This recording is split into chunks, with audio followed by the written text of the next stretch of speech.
Okay.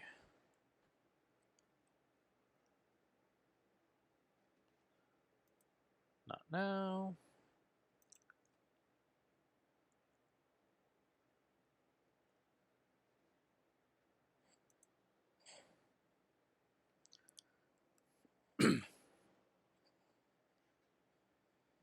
Oh, that's not what I want.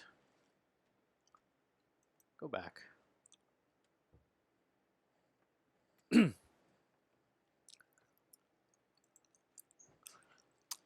Okay, we are live, and here's the live stream. This is a talk about building digital dashboards.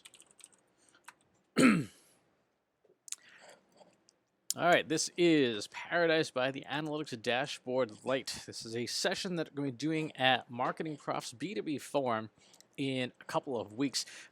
Today's live stream is solely going to be rehearsal, essentially, going through it. So one of the things that if you want to go ahead and say hello in the chat room, you can. It is operational. And let's just double check that it's working. Yep, stream health is in good condition. Good.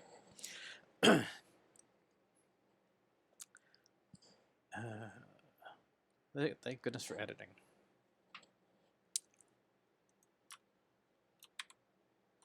All right. Spit out my gum.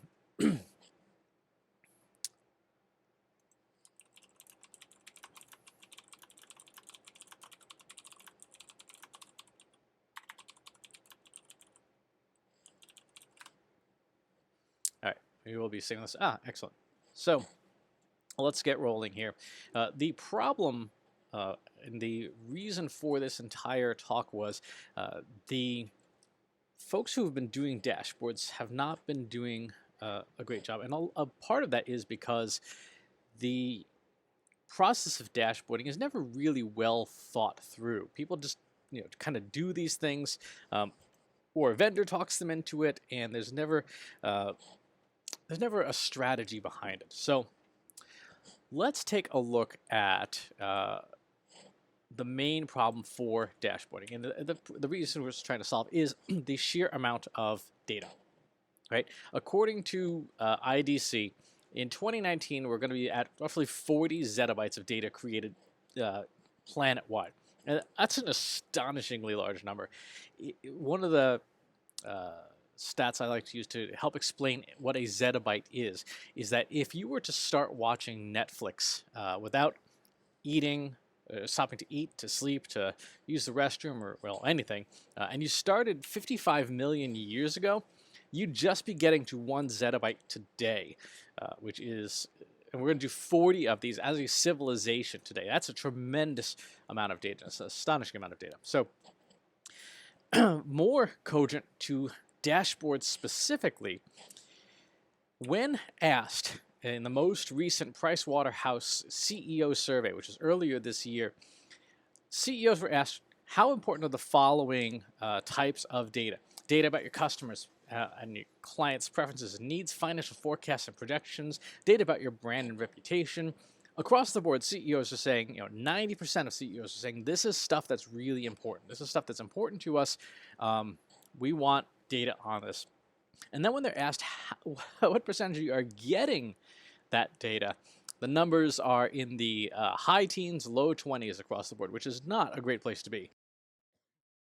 And so CEOs are like, well, I need data in order to make decisions. And what do they get? What do we give them?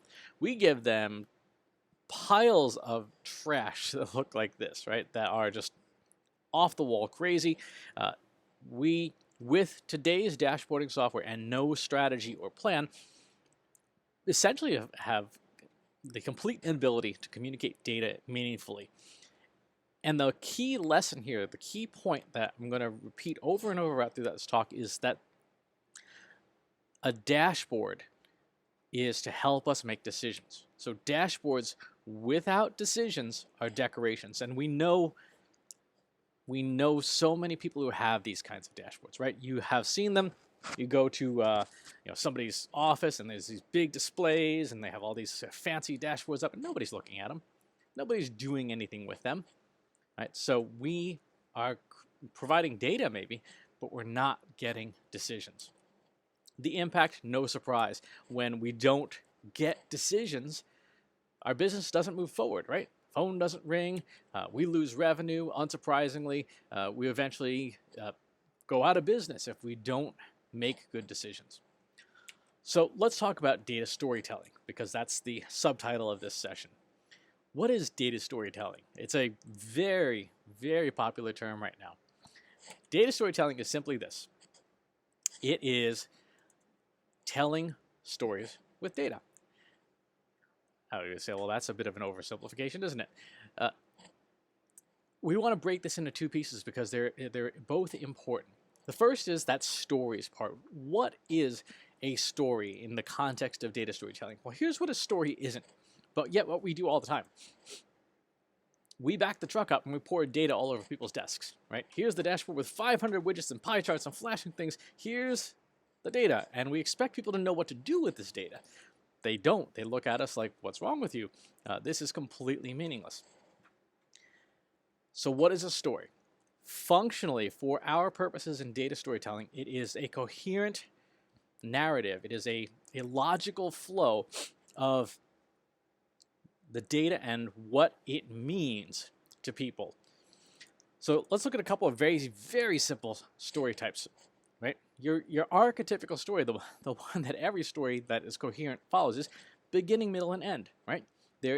Every story, from the shortest story to the longest story, follows this logical format. Some stories, particularly in data storytelling, are small to medium to large. So starting on some small item and broadening our focus. Other stories go the opposite direction. Start with something large and shrink down until you narrow in on a fine point.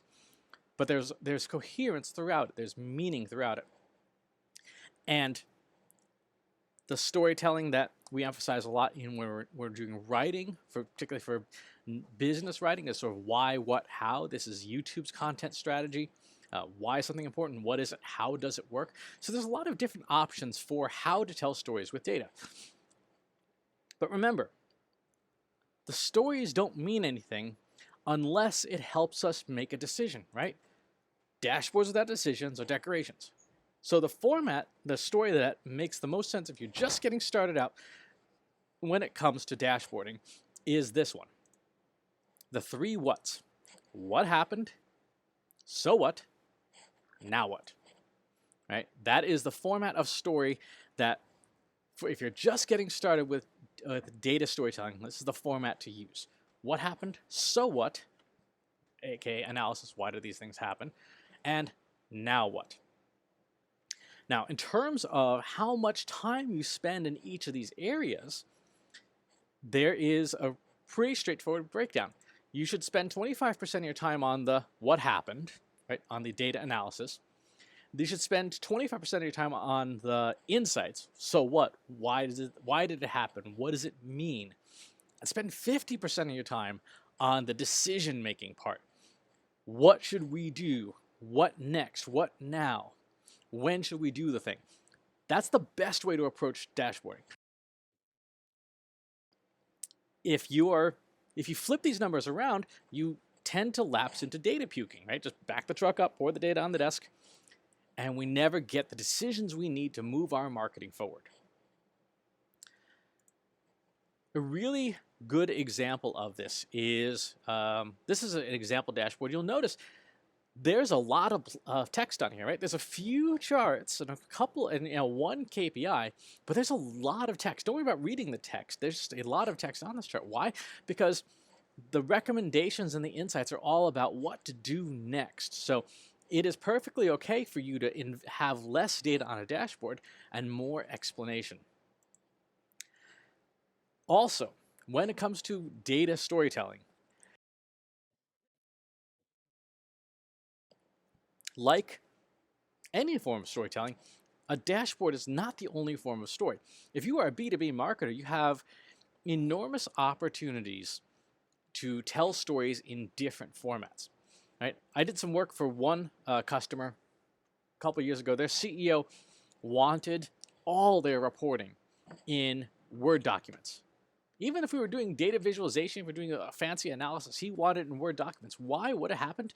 What happened was he printed it all out on paper and read it on the airplane when he was traveling from location to location because he was in the air like 300 days a year. This was his way of staying in touch. So he wanted his stories in a textual format. When we've worked with other clients, there are folks who just don't want a dashboard. They don't want anything live. They don't need any live data. They just want it in a PowerPoint. Like, here's your report. They prefer that. And so that's another way of telling stories with its own forms of structures. There are some folks who want video. I was doing an analysis recently for one of our customers, and they wanted an explanation video. They didn't necessarily care all that much about the interactivity of a dashboard. They wanted our insights. They wanted time spent on the so what and the now what in video format that they could then rewatch, show to their teams, etc., etc.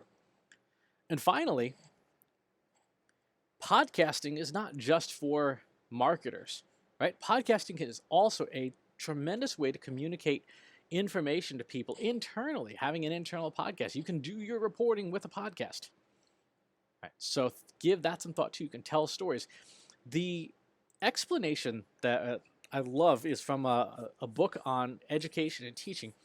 And one of the things that in this neuro-linguistic programming book they talk about is everyone's mind is like a doorway. And you as the communicator trying to throw mattresses at the doorway. And there's only a certain number of orientations of that mattress where that mattress is going to make it through the doorway. Most of the time it's going to bounce off. If you don't use the format that people are most comfortable with, you're going to throw that mattress and it's going to bounce off. The data will never get in somebody's head, and then they won't make a decision.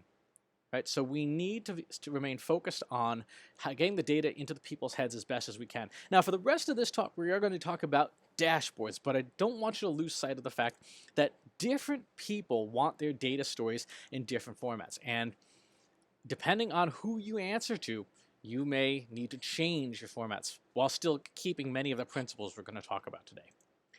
So let's move on to the second half of telling stories with data, and that is the data part. How many of you drive a car or have driven a car? Okay, fair number. How many of you drive the car only looking at the dashboard? I hope none of you, because this is profoundly unsafe unless you own like a Tesla with autopilot. But for the most part, this is a really bad idea, right? A dashboard is there to help you drive the car, to inform you of your journey, to inform you of things going on that may affect your journey, like your fuel or like your speed. But you do not drive the car from the dashboard alone. It will be a very, very short, very painful trip. The same is true of a business dashboard, of a marketing dashboard, of any kind of dashboard. Do not drive your business through it, right? Use it to guide your business. So, when it comes to the process of making dashboards, it is a lot like cooking, right?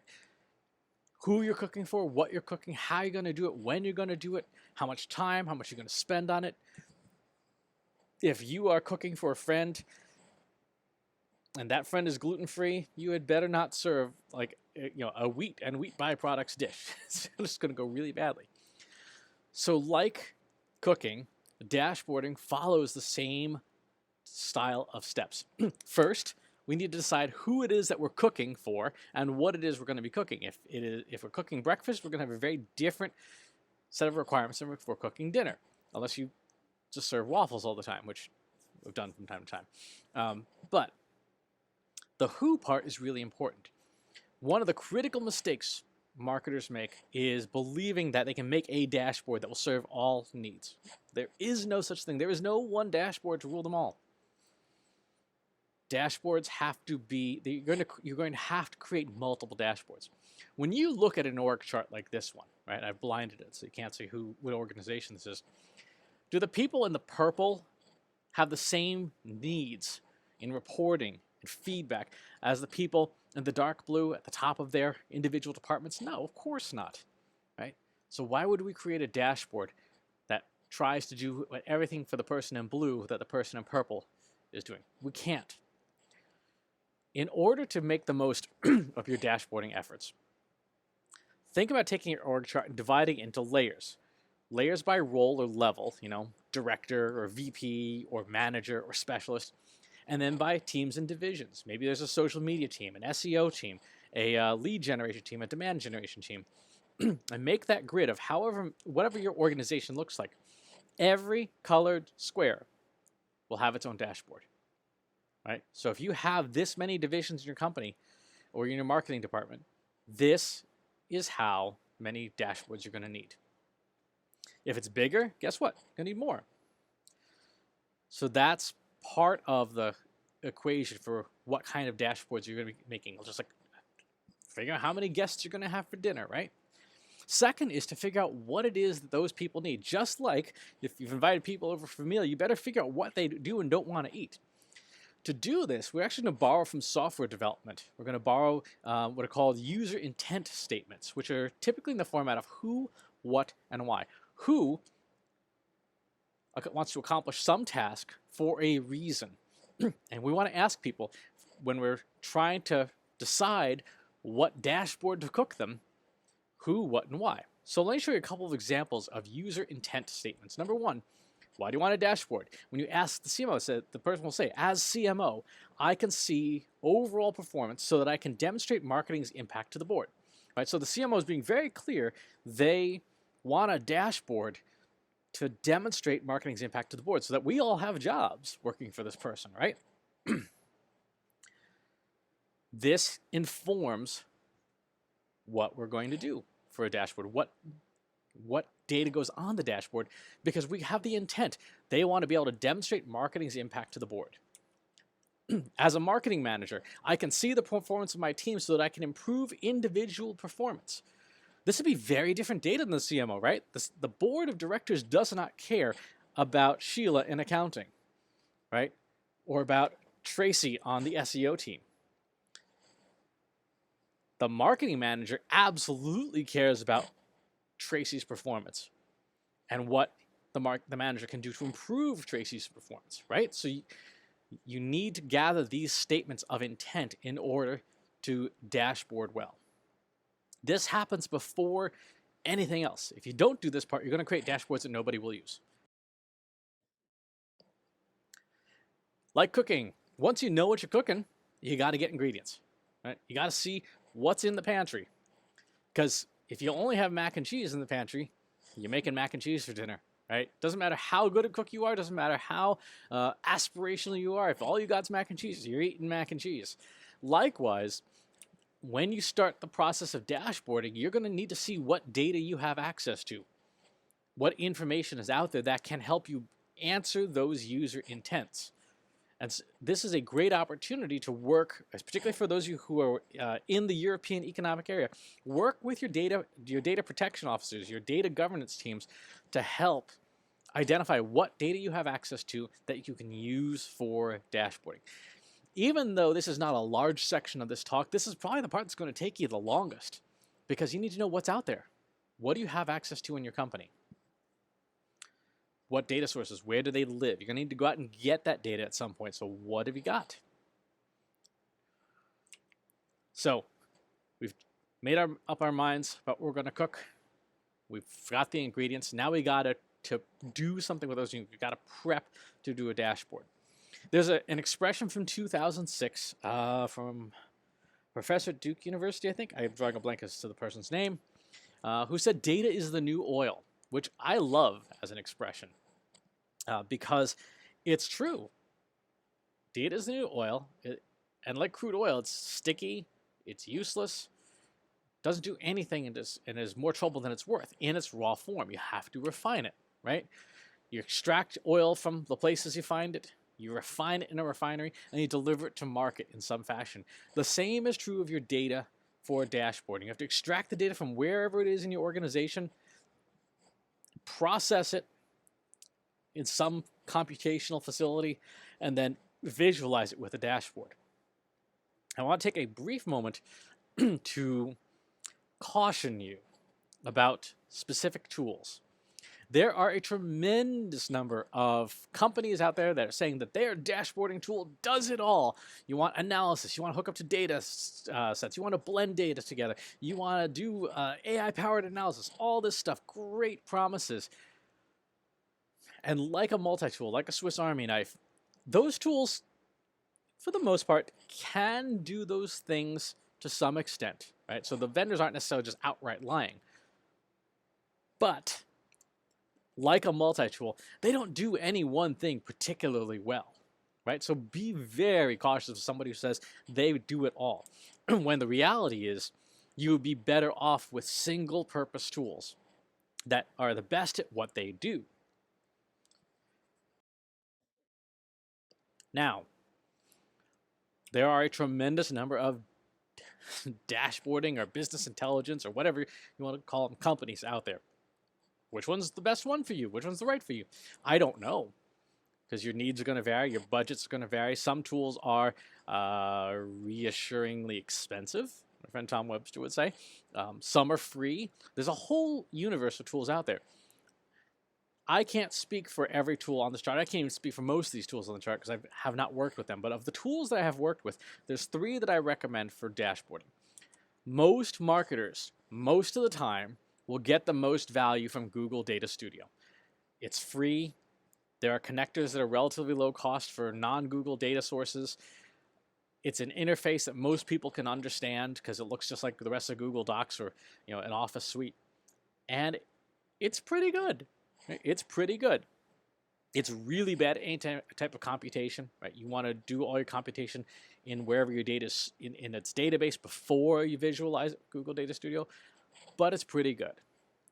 If you have a really complex company, really complex environment you're working in, Tableau is probably the best tool for that environment. It's really good. It is reassuringly expensive, and it is very, very capable. I use it a ton for more complex visualizations or when I'm pulling in data sets that I know I could do in a different tool, but it would take me a lot longer to do it in.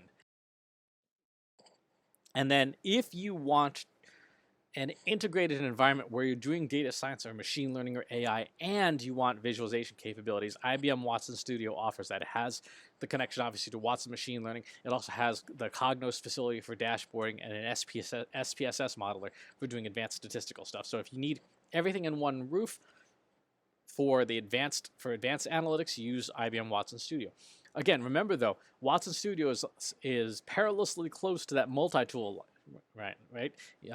Its visualization capabilities are good, but I don't think they're as good as Tableau. So that's tools. Let's talk about the process of cooking up your dashboard. You've got those user intents, right? Now it is time to talk with your team, to do some whiteboarding sessions, to mock things up, and to pull in the pieces of the data with whatever tool you choose and start seeing what it looks like, seeing what was possible, what is not. I guarantee you that at some point early in your dashboarding career, you will say that you can do something or say that a tool can do something, and then you find out actually the tool can't do that. So having the ability to sit down and design with your team, mock things up with whiteboards and stuff like that is going to be super important. That way, even if the tool can't do something, you have a mental notice to how to either work around it or go back to the stakeholder and say, well, we have a limitation and the next tool up can maybe do that, but we're going to need to spend some money on it. And what you want to get to at this point is, like software development, the MVP, the minimum viable product, something that works so that you can start the process of obtaining feedback. This is, in cooking parlance, the test kitchen. Right, this is where you roll out the dashboard to, like the IBM world calls them sponsor users, other people call them beta testers, whatever you want to call them. These are the folks who are going to give you a lot of iterative feedback to improve the dashboard. It is probably not the final user. It is probably an interim user. Probably, if you're going for the CMO, if you're making a dashboard for the CMO, it's probably their immediate subordinate who knows what the boss wants and what the boss doesn't want. So this phase is a lot of iteration. Yes, that works. No, that doesn't work. This is helpful. This is not helpful. In this phase, remember the cardinal rule here, right? As you're testing, you want to be asking constantly, can you make a decision from this dashboard? If the answer is no, keep refining until you get to a point where the person that you're making it for says, yes, I can make a decision from this data. And then once you're at that point, and you've solidified, then you roll it out. You roll it out to your users, just like you rolled out a recipe after it's been through the test kitchen, like at your restaurant. That's the process for dashboarding. And if it sounds like software development, it's because it is. Right? This is software development. A dashboard is 100% a piece of software that you are building and rolling out to somebody else for them to use it. So if you got into marketing and you're lamenting that marketing has become so data-driven, well, this is a chance for you to use those creative skills that are part and parcel of who you are as a marketer to build something, but following the best design principles for building software. Now, that's how to do the dashboarding. Let's talk about how not to do your dashboarding. The 6 ways that your dashboards are probably going to fail. Remembering the cardinal rule. This is number 1. If your dashboard does not enable decisions, it has failed. Right? So no decision, no dashboard. Now, there's some very specific things that go wrong with people's dashboards. There's a whole framework we have called the 6C framework for effective data visualization. Clear, clean, complete, concise, cited, and conclusive. So let's look at what not to do with dashboards in each of these areas. First, clear. You know what you're looking at. When you first started using a computer, I know I was like this when I was a kid. You had a tendency to use every font that was on the system. Oh, it would look cool like this, right? And you produce horrible looking documents, like 14 different fonts, and it just looked fairly unprofessional. And you get over that, and eventually everybody just uses Times New Roman, right? With dashboards, people do the same thing.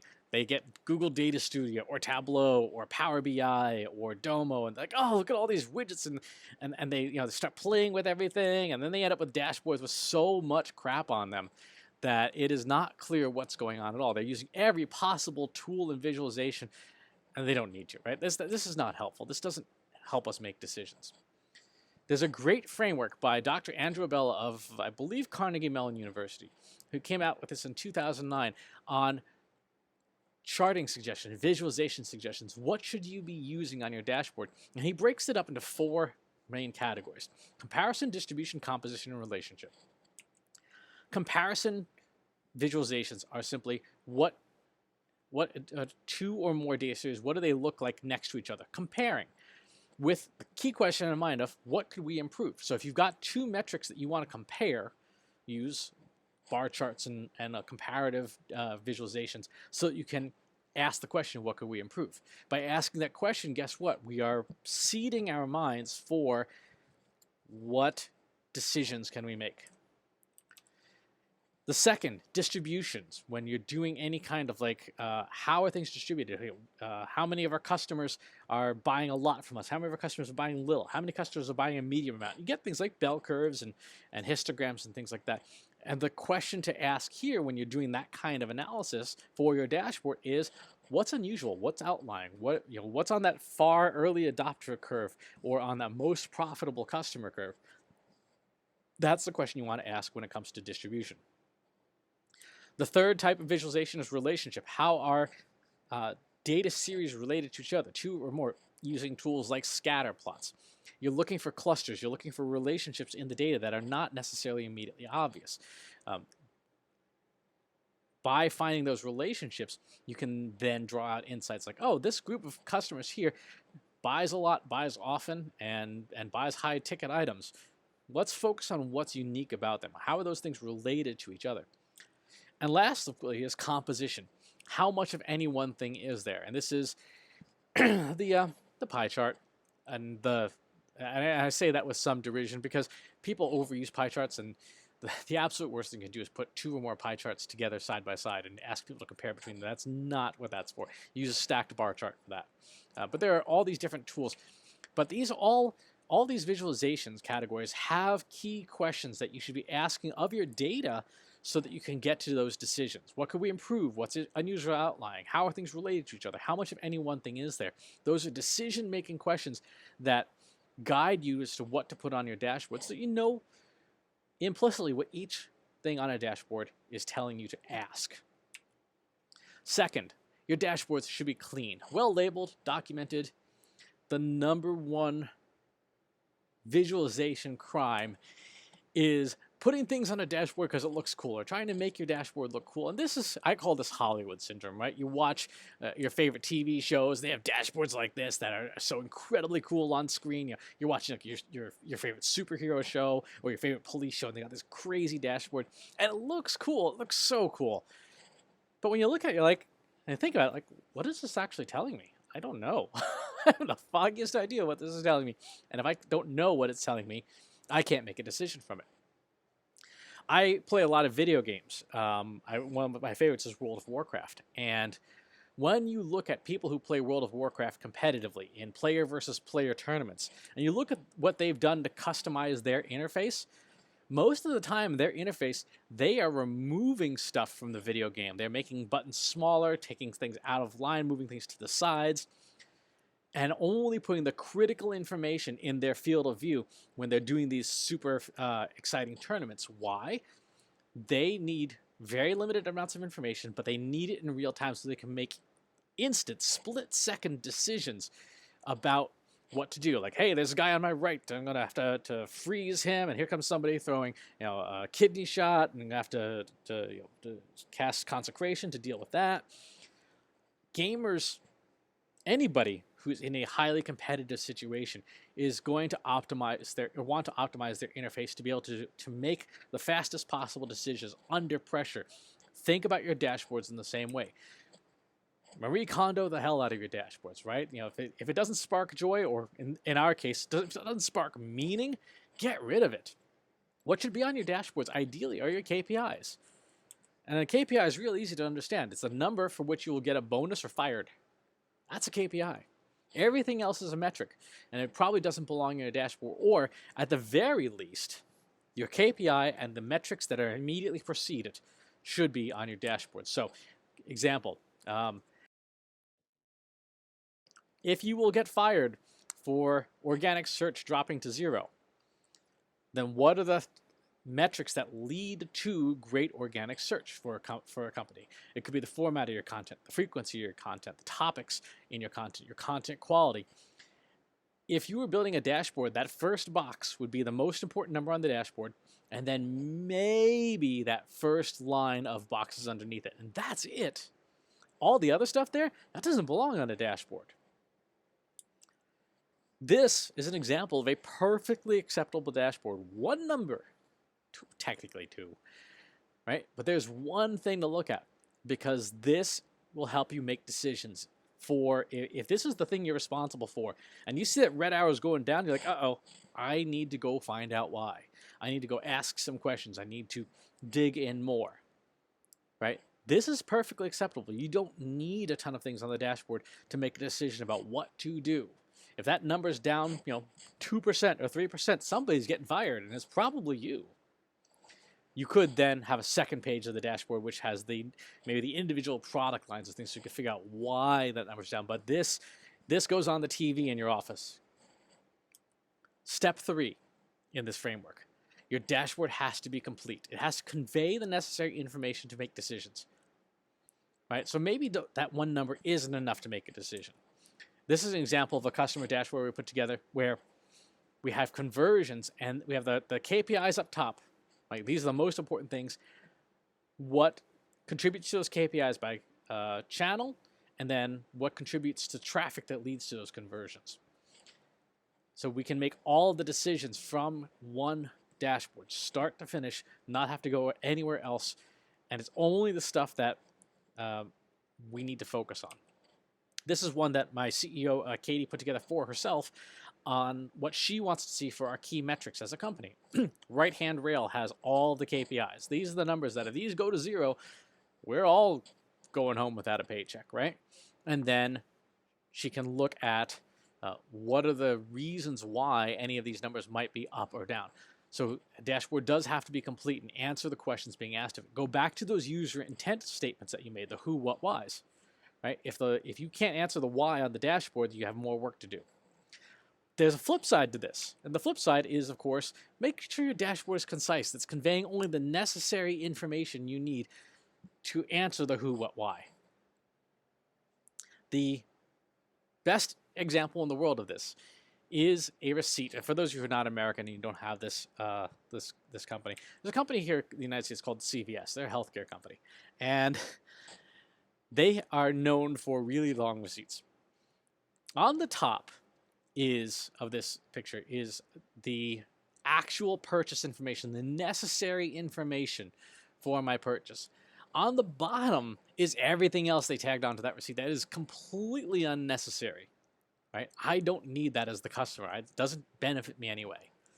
It benefits them, I suppose, because it does help, I guess, in theory, help them to increase purchases. But I also have never looked at or read the rest of it. I just have a tendency to just throw it all away.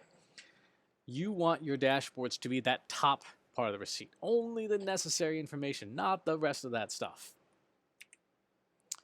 Fifth, your dashboard should be cited. It should have the underlying data sources, methodology, and authorship information available.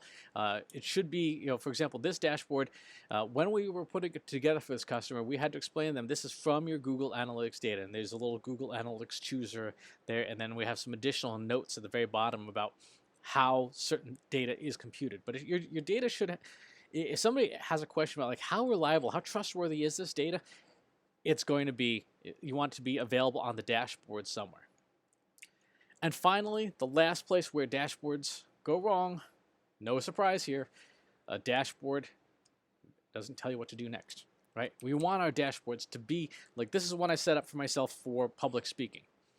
I want to know how my public speaking page is doing, and in particular, the search query section. If my name isn't in the top 5 of searches to my website about me speaking, I know I've done something wrong, right? I know I have things to go fix. Same for traffic sources. If email, like you see, email here, that's not looking great, right? Yeah, granted, thank goodness this was last year before I fixed a bunch of things. If email isn't driving conversions for me or isn't driving traffic for me to pages I care about, I know what decision to make. I can make a conclusion. I need to promote my public speaking more in my email if it's not doing the job for me. So our dashboard should be able to answer those questions. Remember, dashboards without decisions are decorations. So those are the 6 ways that your dashboards are likely to go wrong, right? If you avoid the worst practices, you will create happiness. You will spark joy. You'll do all those things that we want a dashboard to do, so that it saves us time as marketers, so that it gets answers to the people who want them best. Right? That's how we do dashboarding properly. I'll leave you with this. Remember, dashboards without decisions are decorations. That is the one and only thing that matters. And now, of course, if this were a real session, this would be Q&A time. But for those folks who did tune in on our live stream here, thank you very much. I appreciate it. If you have feedback about the presentation, whether you're watching live or you're watching after the fact, please leave it in the Analytics for Marketers Slack. All right, I would love your feedback. Would love the points that were not clear, are there points that were confusing, did you fall asleep at some point? Please let me know in the analytics community on Analytics for Marketers in our Slack channel. As always, thank you for being here. Take care.